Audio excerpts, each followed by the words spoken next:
আজকে মেয়েটা আমার অনেক খুশি, অনেক আনন্দ পাচ্ছে। মানে আমার বাসার ভিতর থেকে এত সুন্দর ভিউ দেখা যায়, এটা কল্পনার বাইরে।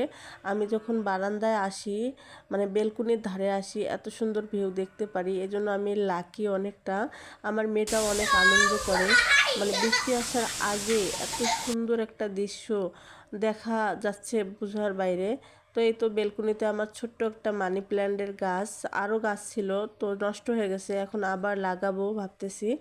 তো বৃষ্টি আসার আগ মুহূর্তে অনেক বাতাস হচ্ছিল, আকাশ মেঘলা ডাকছিল, আর মনে হয় বাতাসে সব গাছ ভেঙে যায়। একটু হয়তো ক্যামেরায় কম দেখা যাচ্ছে, কিন্তু বাস্তবে অনেক বাতাস হচ্ছিল, অনেক ভয় লাগছিল ভিতরে, আবার আনন্দও লাগছিল, মানে ভালো লাগছিল। আকাশে অনেক মেঘ, অনেক ডাকাডাকি করছিল আকাশ, বিদ্যুৎ চমকাচ্ছিল। তো এই সময় একটু মানে ক্যামেরা বন্দি করে দিলাম আপনাদের সঙ্গে শেয়ার করার জন্য। অনেক সুন্দর একটা দৃশ্য। এই দৃশ্যটা আমার বাসার ভিতর থেকে দেখা যায়। আমি অনেক মানে নিজেকে লাকি মনে করি, ভাগ্যবতী মনে করি। আমার ভিতরে বারান্দায় গেলেই